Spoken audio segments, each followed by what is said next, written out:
इधर बैठ जाओ, ये आगे जगह पड़ी, यहाँ पे बैठ जाओ।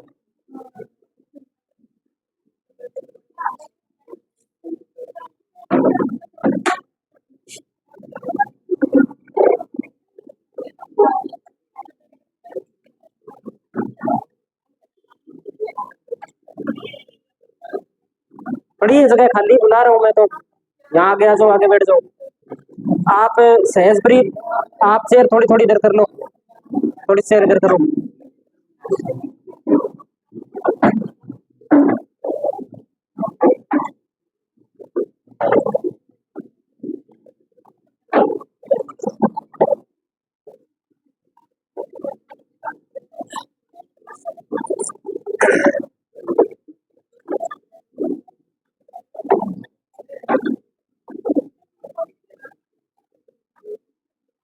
आगे पड़ी है चेयर, ये किसकी है? यहाँ कोई बैठेगा क्या आगे?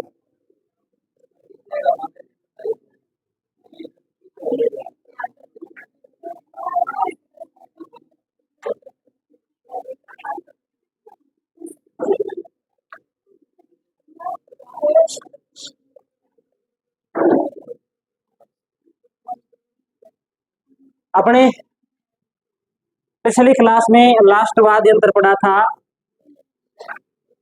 शंख। शंख पढ़ना है क्या? शंख में लिखिए, शंख किस प्रकार का वाद्य यंत्र है? तत्वाद्य यंत्र है, सुशिरवाद्य यंत्र है, अवनद्ध वाद्य यंत्र है? कैसा है? सुशिरवाद्य यंत्र, ठीक है। इसमें लिखेंगे हम मंदिर व युद्ध में प्रयोग। मंदिर व युद्ध में प्रयोग किया जाता है शंख का। शंख के बाद हम पढ़ते हैं, आगे लिखिए आप, शहनाई। शंख के बाद में लिखेंगे हम शहनाई।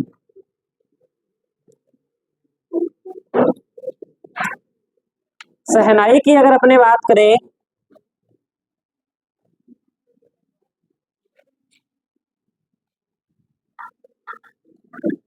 इसे नफीरी के नाम से भी जानते हैं। शहनाई को नफीरी के नाम से भी जाना जाता है, एक तो ये बात हम ध्यान रखेंगे। और दूसरी बात हम ध्यान रखेंगे इसमें कि सुशिर वाद्य यंत्रों के अंदर सबसे अच्छा या सबसे सर्वश्रेष्ठ वाद्य यंत्र कौन सा है? तो शहनाई है। तो एक बात हम इसमें नोट करेंगे, सुशिर वाद्य यंत्रों में सर्वश्रेष्ठ, सुशिर वाद्य यंत्रों में सर्वश्रेष्ठ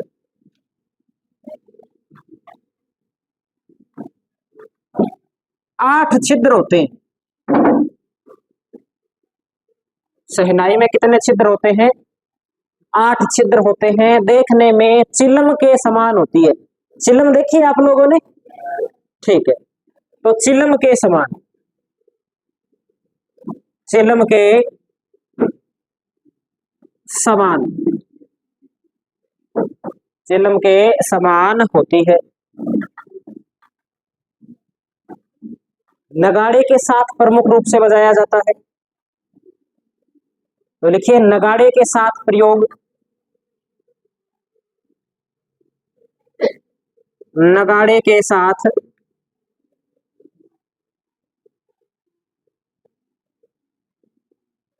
प्रयोग शीशम व सागवान की लकड़ी की बनी होती है।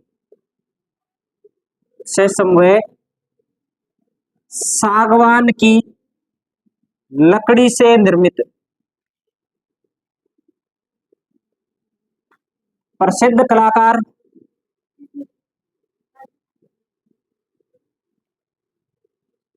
प्रसिद्ध कलाकार है बिस्मिल्लाह खां। प्रसिद्ध कलाकार बिस्मिल्लाह खां।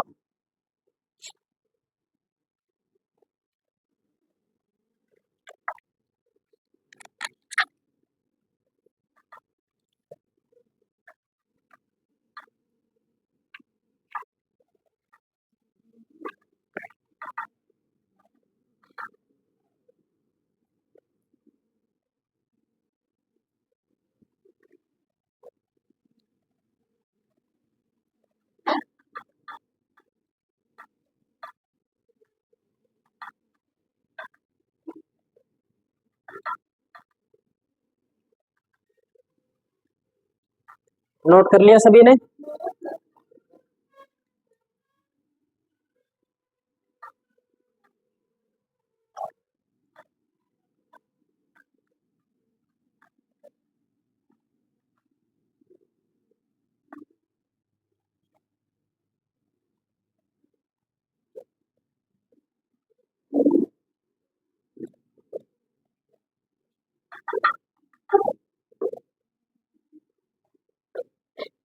एक आपको जो ब्रेक होता है ना वो 15 मिनट का ही होता है, ये थोड़ा ध्यान रखा करो आप। उस 15 को 25 बना देते हो आप लोग धीरे धीरे करके।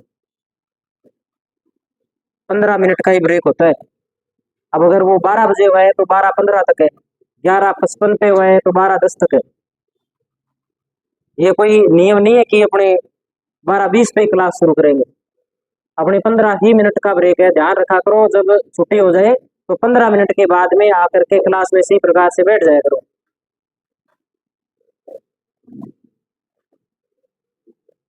अगला वाद्य यंत्र पढ़ते हैं इसके बाद।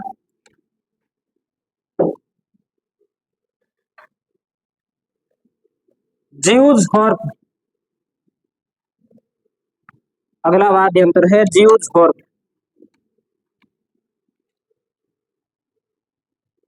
जिसे मोरचंग भी बोलते हैं अपने। मोरचंग या इसे कहा जाता है ज्यूज हॉर्प।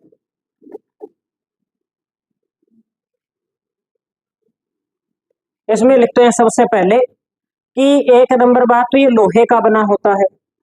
इस धातु का बना होता है, लोहे से बना होता है। दूसरी बात, इसे होठों के बीच में रख करके बजाया जाता है, लेकिन इसमें फूंक नहीं मारी जाती। एकमात्र ऐसा वाद्य यंत्र है, ये होठों के बीच में रख करके भी बजाया जाता है और फूंक भी इसके अंदर नहीं मारी जाती। तो लिखेंगे लोहे से निर्मित,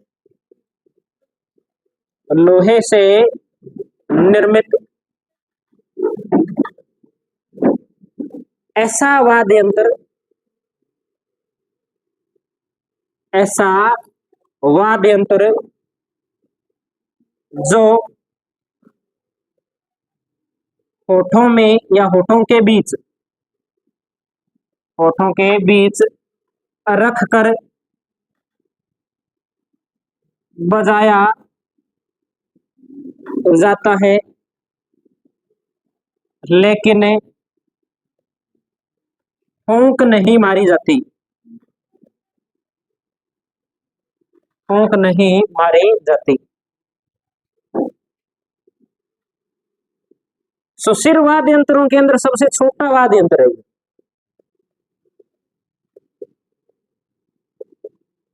सुशिर वाद्य यंत्रों में सबसे छोटा वाद्य यंत्र,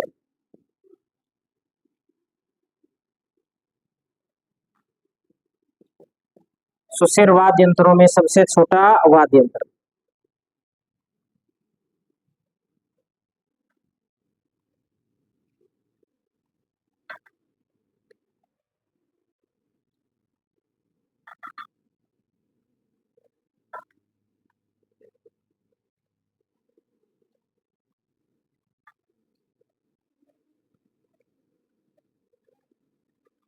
अगला वाद्य यंत्र पढ़ते हैं बांकिया। अगला वाद्य यंत्र है बांकिया। एक वो कहावत नहीं सुनी आपने 1857 की क्रांति के समय की, कि ढोल बाजे चंग बाजे और बाजे बांकियो, मेक मोशन को सिर काट आहुआ के किले माथे टांकियो। नहीं सुनी? टांकियो या टांगियो अपनी भाषा के अंदर टांगना बोल देते हैं। वो अपनी मारवाड़ी भाषा है तो उसमें कुछ इस प्रकार से लिखा हुआ है। तो बांकिया है, ये भी युद्ध के समय बजाया जाता है, इसका मतलब ये है ना। ढोल भी बज रहा है, चंग भी बज रहा है, बांकिया भी बज रहा है, युद्ध जीत चुके हैं, इसका मतलब है खुशी का माहौल है। तो बांकिया में लिखेंगे, लिखे पीतल से निर्मित बिगुल के समान, पीतल से निर्मित बिगुल के समान। बिगुल देखिए आप लोगों ने, अपने बोलते हैं कि युद्ध का बिगुल बज चुका है। रामायण महाभारत नहीं देखी? जब रावण की सेना महलों से बाहर निकलती थी तब क्या बजते थे? बिगुल बजते थे। तो बांकिया किससे निर्मित होता है? पीतल से बना होता है। और देखने में कैसा होता है? बिगुल जैसा होता है। फोटो आपको बांकिया की पीडीएफ के अंदर देख ली होगी आपने, या घर पे जाके आप देख लेना बांकिया कैसा होता है। अगली बात लिखते हैं इसमें कि सरगड़ा व ढोली जाति के लोगों द्वारा। पीडीएफ का पता है क्या आप लोगों को? किस किस को नहीं पता? अधिगम क्लासेस के टेलीग्राम चैनल के अंदर एक पीडीएफ डाली हुई है वाद्य यंत्रों की। उसमें सारे वाद्य यंत्रों की फोटो है लगभग। तो फोटो देख लेना भी कौन सा वाद्य यंत्र कैसा होता है। ठीक है। सरगड़ा व ढोली जाति के द्वारा, सरगड़ा व ढोली जाति द्वारा प्रयोग किया जाता है। सरगड़ा व ढोली जाति के द्वारा प्रयोग किया जाता है।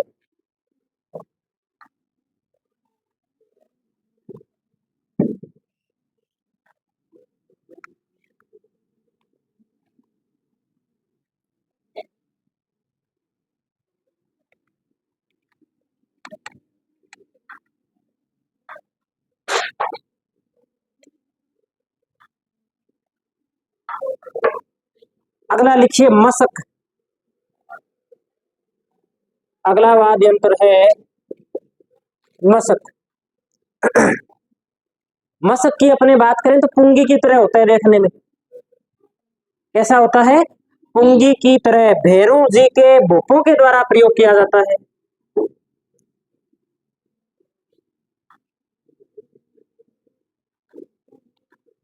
पुंगी की तरह होता है। भैरू जी के भोपों द्वारा, भैरू जी के भोपों द्वारा काख में दबाकर, काख में दबाकर बजाया जाता है या प्रयोग किया जाता है। भैरू जी के भोपों के द्वारा। और ज्यादातर ये पूर्वी राजस्थान के अंदर प्रयोग होता है। पूर्वी राजस्थान में सर्वाधिक प्रयोग। मुझे ऐसे बताओ आप, भैरू जी का मंदिर कहाँ है?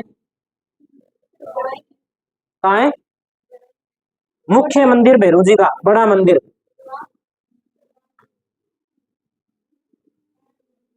भैरू जी का मंदिर है रिंगस में। रिंगस कहाँ है? रिंगस सीकर में है मेरे हिसाब से। जयपुर जाते हैं तब रास्ते में आता है रिंगस। रिंगस के बाद में तो जयपुर ही आता है फिर। तो रिंगस के अंदर भैरू जी का मंदिर बना हुआ है। अगला लिखते हैं, अगला वाद्य यंत्र लिखिए आप नागफणी।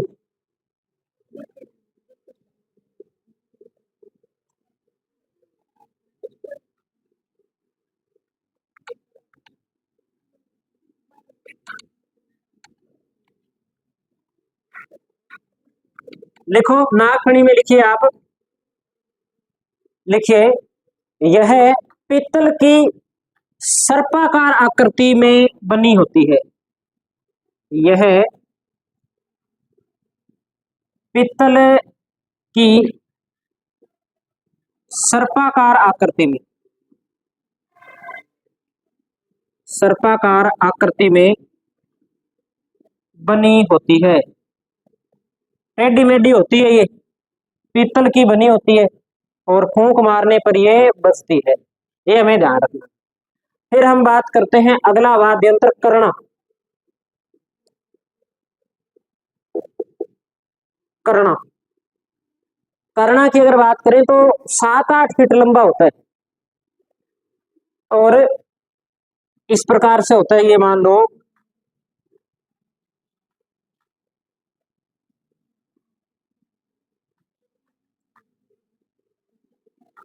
इस प्रकार से खूब लंबा होता है, फूंक मारने पर ये बजता है। तो लिखेंगे 7-8 फीट लंबा होता है।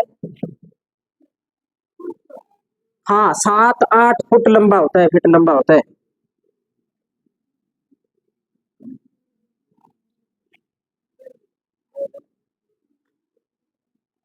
7-8 फीट लंबा होता है।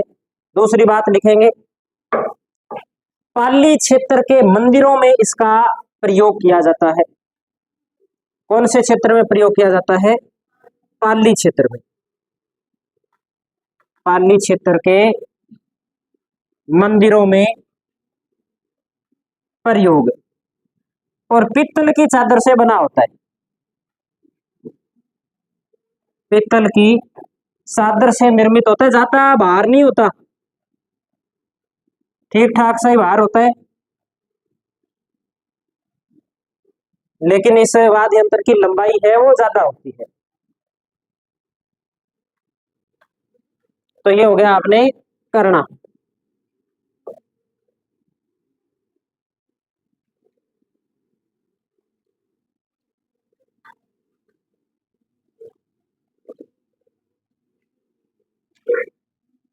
अगला वाद्य यंत्र लिखिए इसके बाद, नड़। नड़ वाद्य यंत्र। नड़ वाद्य यंत्र देखने में बांसुरी जैसा होता है, लेकिन 1 मीटर लंबा होता है। लंबाई कितनी होती है? 1 मीटर लंबाई होती है नड़ की। देखने में कैसा होता है? बांसुरी जैसा होता है। और मुख्य कलाकार है कर्णा भील।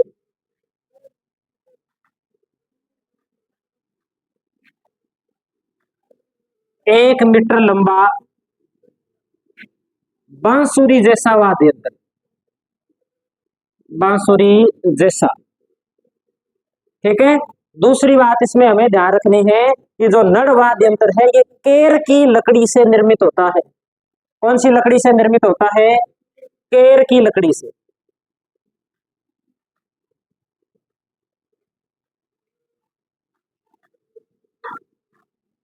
और प्रसिद्ध कलाकार कौन है? कर्णा भील। प्रसिद्ध कलाकार कर्णा भील। ये इंपॉर्टेंट है। इन सभी बातों में जो सबसे ज्यादा इंपॉर्टेंट बात है वो कर्णा भील का नाम है। कर्णा भील का नाम जरूर याद रखना है कि नड़ वाद्य यंत्र बजाने का प्रसिद्ध कलाकार कौन हुआ? कर्णा भील।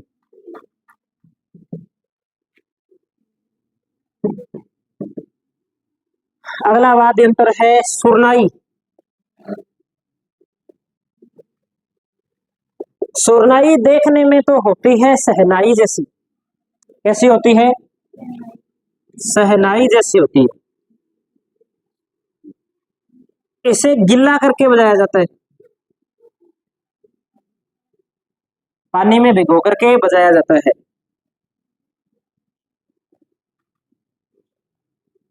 तो ये पूछा जा सकता है कि निम्नलिखित में से कौन सा वाद्य यंत्र है जिसे गिल्ला करके या पानी में भिगो करके बजाया जाता है? तो कौन सा है? सुरनाई।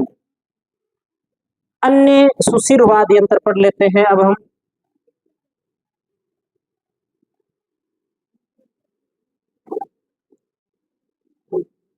ये नोट कर लिया ना करना बील वाला?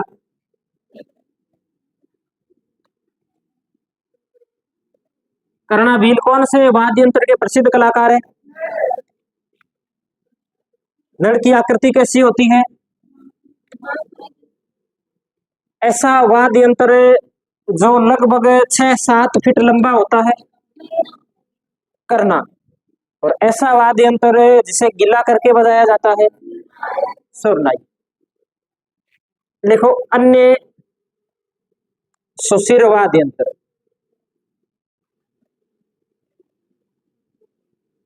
एक तो लिखते हैं रणभेरी। रणभेरी कब बजाई जाती है? युद्ध के समय बजाई जाती है रणभेरी। एक लिखते हैं सिंगी।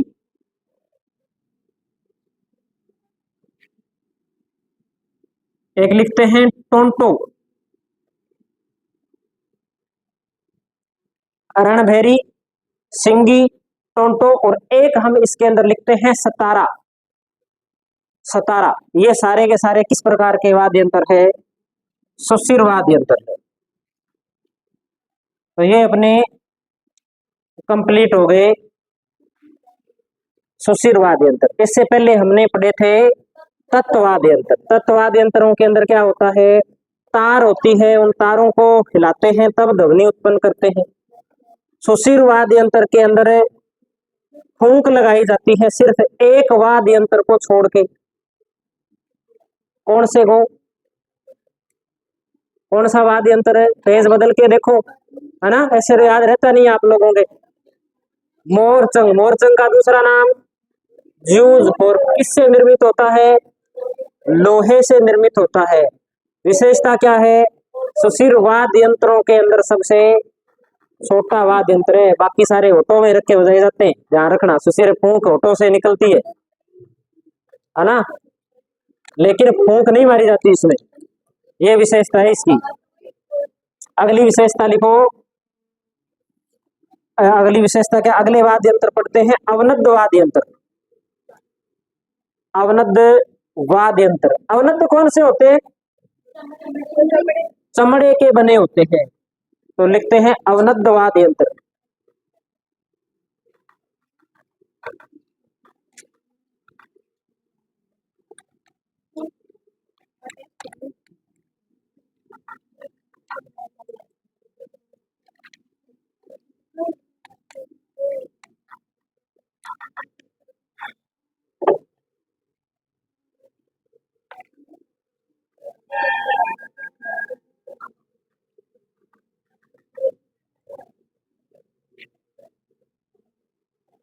अवनद्ध वाद्य यंत्र, अवनद्ध वाद्य यंत्रों में एक नंबर पे लिखो, सबसे पहले अवनद्ध वाद्य यंत्रों में हम पढ़ते हैं मृदंग। एक नंबर पे लिखे मृदंग।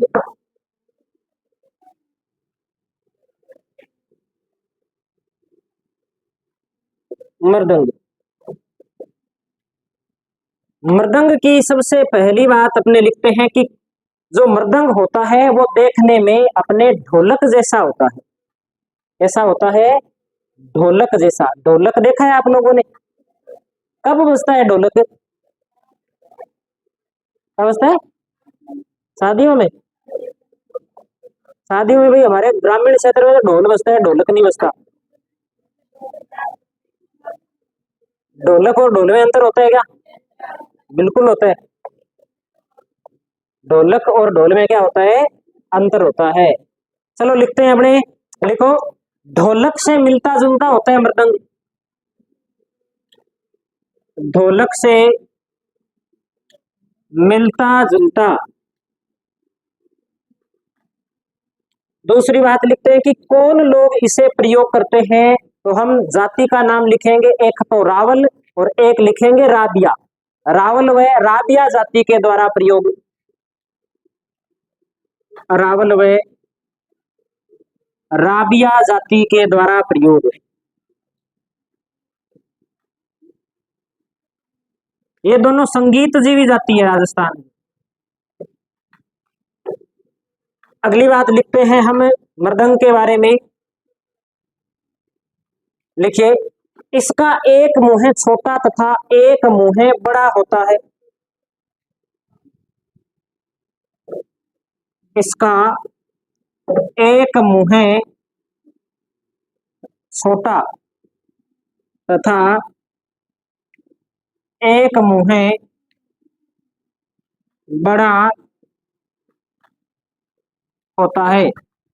और एक बात इसमें जो ध्यान रखने वाली है वो ये है कि जैसे ये ढोल अपने मृदंग बना रहे हैं, ये मृदंग है जैसे,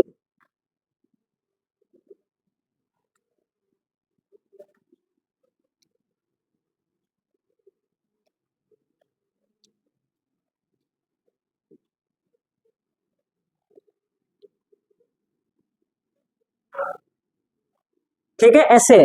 तो इसके अंदर क्या है, ये जो इसके अंदर इस प्रकार से क्या लगी होती है, कुछ रस्सियां लगी होती है।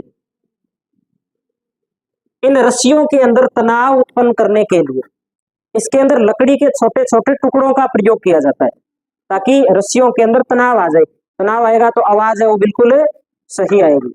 तो लिख सकते हैं, एक बात लिखिए इसमें आप, डोटी में तनाव हेतु, डोटी में तनाव हेतु लकड़ी के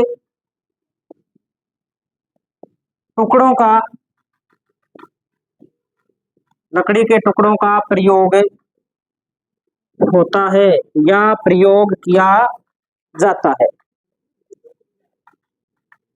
डोटी जो बचती है उसमें तनाव उत्पन्न करने के लिए, इन पर्दों के अंदर तनाव उत्पन्न करने के लिए जो रस्सी लगी होती है, इन रस्सियों को खींचा जाता है और इसके अंदर क्या लगाई जाती है? लकड़ी लगाई जाती है, छोटे छोटे लकड़ी के टुकड़े लगाए जाते हैं। ये हो गया मृदंग। एक होता है मृदंग से मिलता जुलता पखावज।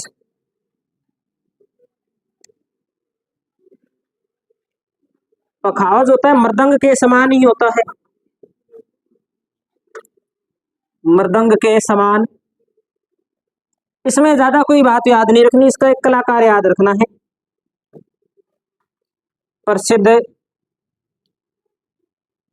कलाकार, तो पखावज का प्रसिद्ध कलाकार हुए हैं पुरुषोत्तम दास।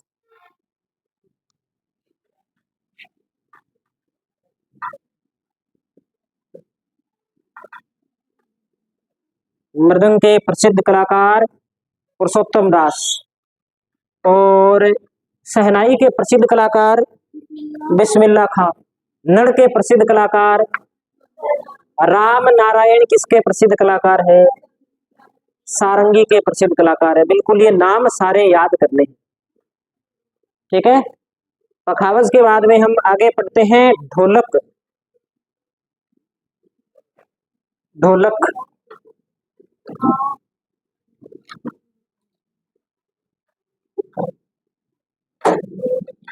देखो, ढोलक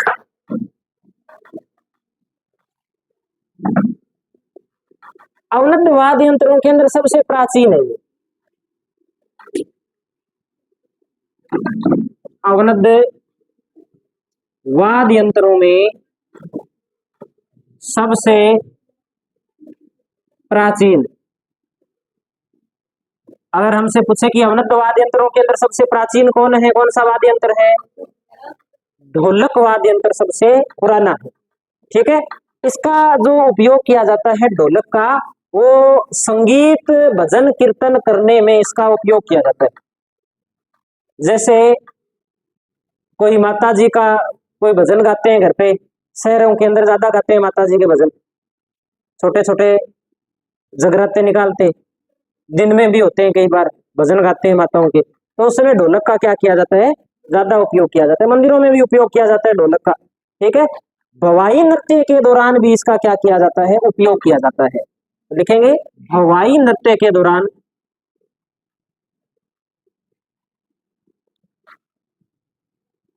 प्रयोग, भवाई नृत्य के दौरान प्रयोग किया जाता है ढोलक का। अगला वाद्य यंत्र पढ़ते हैं ढोल। ढोल के बारे में क्या लिखे? ढोल आप लोगों ने देखा ही है,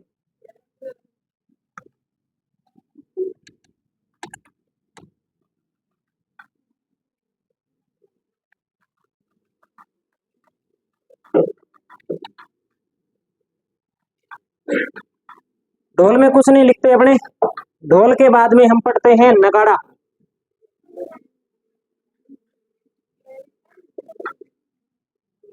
नगाड़ा कम से कम ये तो पता होना चाहिए ना, कौन से वाद्य यंत्रों में आता है ढोल। तो देखो नगाड़ा, नगाड़े दो होते हैं, एक नर होता है, एक मादा होता है। कितने होते हैं नगाड़ा? दो होते हैं, युगल रूप के अंदर होता है ये।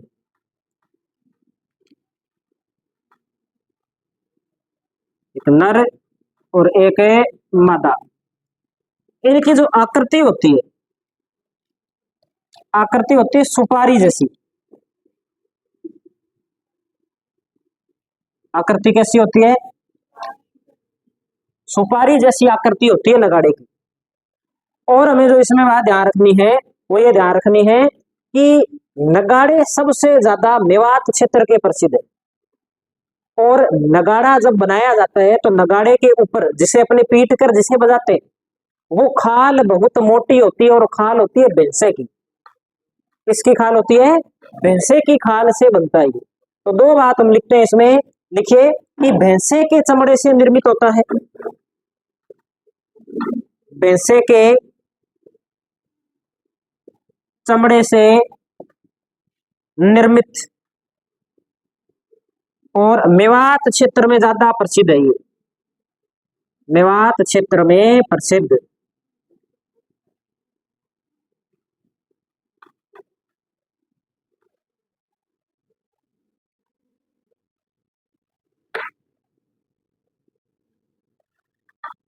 ये हो गया अपने नगाड़ा। अब लिखिए नौबत।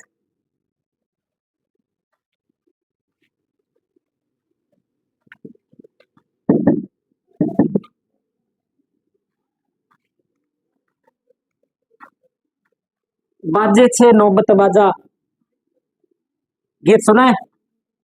महाराज डिगीपुरी का राजा। डिगीपुरी का राजा कौन है?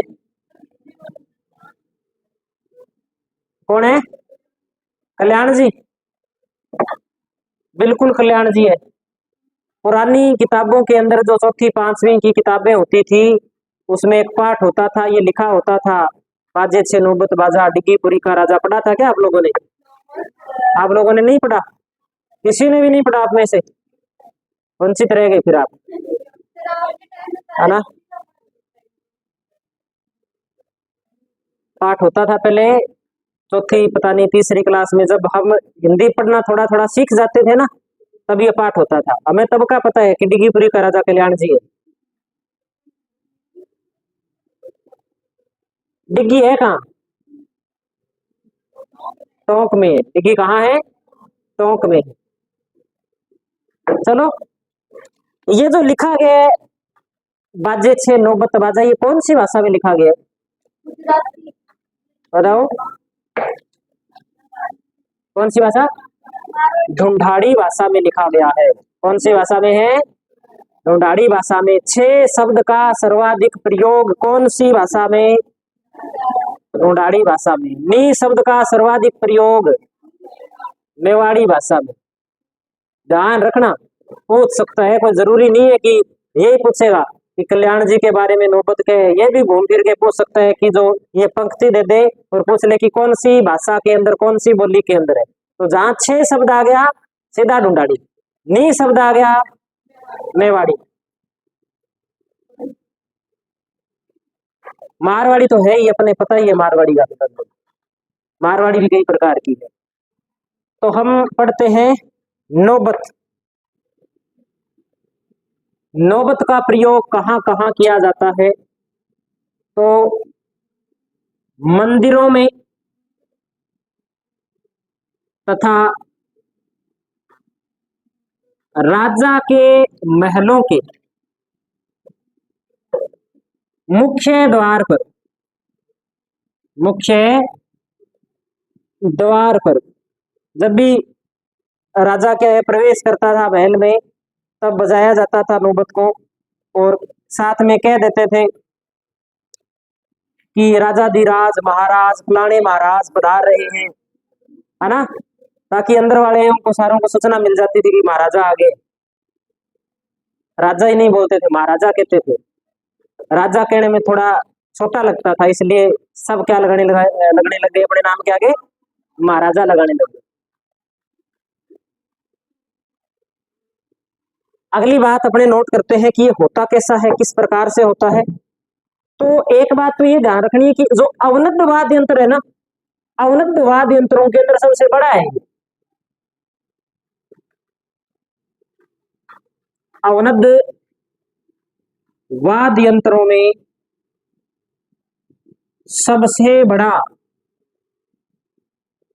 यह 4 फीट गहरी एक कुंडी के समान, कुंडी गहरा होता है ना अंदर से, ऐसे अंदर से क्या है भाग गहरा होता है 4 फीट तक, और ऊपर इस प्रकार से उभरा होता है, उसके ऊपर क्या है चमड़ा लगा होता है, चमड़ा बड़ा होता है, इस प्रकार का होता है। तो लिखेंगे इसमें अपने 4 फीट गहरी, यह 4 फीट गहरी अर्ध अंडाकार कुंडी पर चमड़ा मढ़कर, चमड़ा मढ़कर बनाया जाता है, बनाया जाता है। ये बात हमें ध्यान रखनी। फिर हम बात कर लेते हैं डमरू की।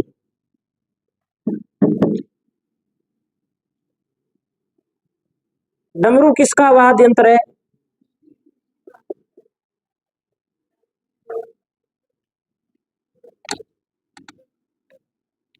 एक वो गीत सुना है, डम डम बाज रहा है डमरू। आगे क्या होता है? तो लिखो, शिव जी का वाद्य यंत्र। मदारी लोग भी प्रयोग करते हैं, मदारियों द्वारा प्रयोग। मदारी कौन होते हैं? शिव जी के भगत होते हैं मदारी। तो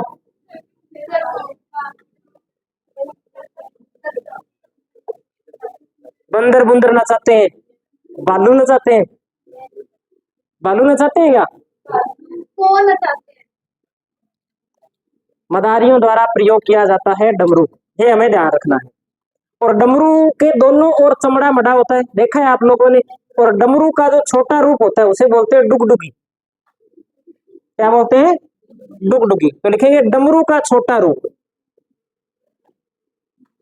डमरू का छोटा रूप क्या कहलाता है? डुगडुगी। आगे लिखते हैं डेरू। डेरू वाली जागरण सुनी है आप लोगों ने? तो लिखो डेरू। डमरू का बड़ा रूप होता है, डमरू का क्या होता है? बड़ा रूप होता है।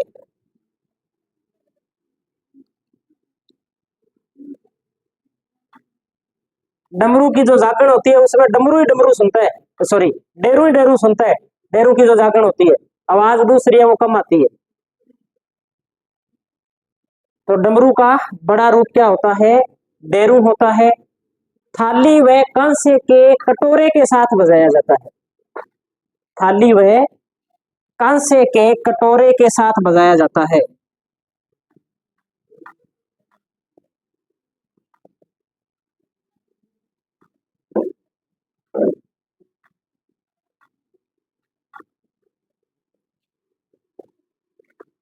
अपने क्षेत्र के अंदर डेरू के दो प्रसिद्ध कलाकार है, अपने जिले के, नाम सुना है? रणवीर बलवीर, जोड़ा भाई, मेरे साथ पढ़ते थे है ना। तब भी गाते थे वो, लेकिन तब तैयारी करते थे। उनमें एक का तो सिलेक्शन हो गया शायद बैंक के अंदर, एक जॉब के अंदर है, फिर भी वो जागरण लगाते हैं। जैत सर के पास के रहने वाले। तो देखो डेरू वादक है वो प्रमुख। लिखो डेरू के अंदर और बात लिखते हैं अपने। लिखो डेरू का जो प्रयोग है वो गोका जी के भक्तों द्वारा किया जाता है, गोगा जी के भक्तों द्वारा प्रयोग।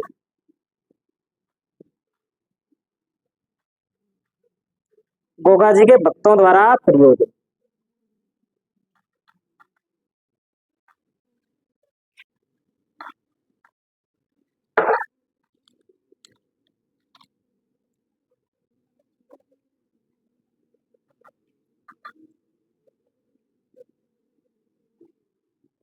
टाइम हो गया पड़ा अभी? हो गया टाइम? क्या टाइम हो गया?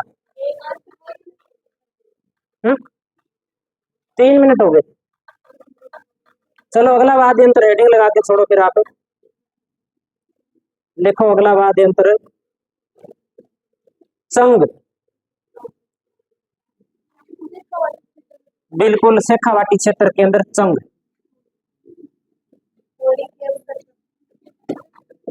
संघ के बारे में फिर हम अगली क्लास में करेंगे। एक क्लास और लगेगी, अपने वाद्य यंत्र अपने कंप्लीट हो जाएंगे।